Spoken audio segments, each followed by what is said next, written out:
Greetings cinephiles, welcome back to Celluloid Diaries on Media FX Official.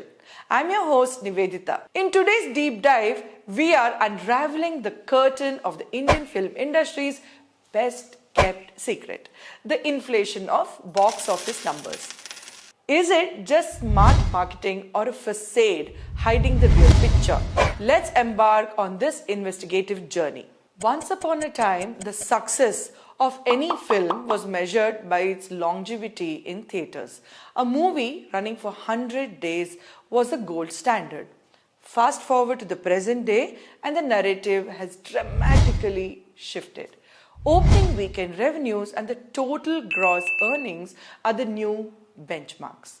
But how much of it is actually the revenue and how much is just the smoke and mirrors? This change didn't happen overnight. It's the result of a gradual shift in the industry's approach to marketing and public perception. Producers began reporting inflated numbers to portray their film as blockbuster hits, irrespective of their actual performance. This tactic is not just about padding statistics, it's about crafting a narrative of success. Let's delve into the why. Inflating box office numbers serves multiple purposes. Firstly, it creates a perception of popularity, attracting more viewers, more audience. Secondly, high earnings enhance a film's market value, especially when negotiating the rights for satellite or digital performances. It's also a strategic move in a highly competitive market today. In an industry where image often trumps reality, inflated figures are used to maintain a facade of success.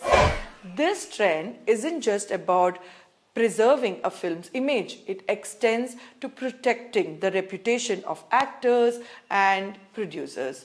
It's about ensuring that the next project gets funded, the next movie gets distributed, and the star power remains undiminished. Take for example the movie Dasara, which is of course a Telugu movie, and the controversy around its reported earnings, or the much debated figures of Race 3, which despite poor critical reception was touched as a financial success. And let's not forget the statements of how directors Rajamouli, who have openly criticized the fabrication of box office numbers for their own films. Adding a twist to the tale, we encounter political narratives and fake news. Films like Dangal and Secret Superstar reportedly amassed huge collections in China and Japan, leading to allegations of inflated numbers due to involvement of Chinese propaganda. But such fake newsmongers targeting actors like Amir Khan for speaking his mind out conveniently forget that China and Japan are rivals and there is no way they could have worked together. I don't see any propaganda material in these two films. How about you? These narratives often ignore the film's genuine popularity and success both in India domestically and internationally. Beyond individual movies, there's a large systematic issue at play. The elite syndicate of producers, distributors, and theatres controlling collections, accumulating black money, and lacking transparency has serious implications. It affects the credibility of box office reports and raises a question about the integrity of industry, be it Bollywood, Tamil industry, Telugu industry, or the Bhojpuri, or the Marathi, or the Bengali film industry in all. Where does this leave us as an audience is $1 million question. In a world where numbers can be manipulated, how do we discern the success of any film?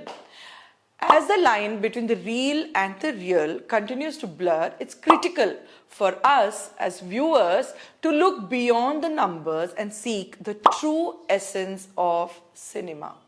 As we move forward, will the industry see a change in this practice or will the inflated numbers continue to be the norm? Here's a tidbit that I want to share now. We all know the famous director Rajamouli.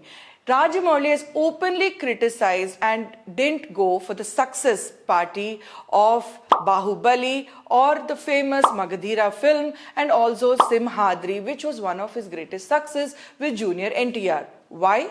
Here are the details. ఏదో 10-15 ఆడితే ఇంకో 10-15 ఆడించారు. అదే సాగదీశారు.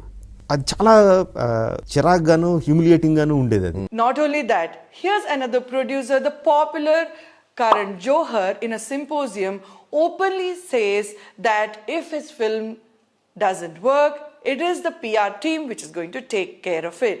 Let's check it out. I can write anything. You just pay and you do. Everything is a media right. There paparazzi you pay. There houses you pay. You do it because you have to build perception. You do whatever it takes. So this is where we are in the film industry. That's a wrap on today's episode of Celluloid Diaries. Do you agree with the inflation and the fake numbers and the numbers in itself being presented to the public? Is it the PR which is playing an important role, or is it the control of the producers or the actors or the film distribution per se? So what do you think? It is a control of the producers or the actors or the distributors to just control the numbers for the next project. What are your opinions? Do share what you think about it in the comment section below. Until then, this is a wrap from me, Nivedita.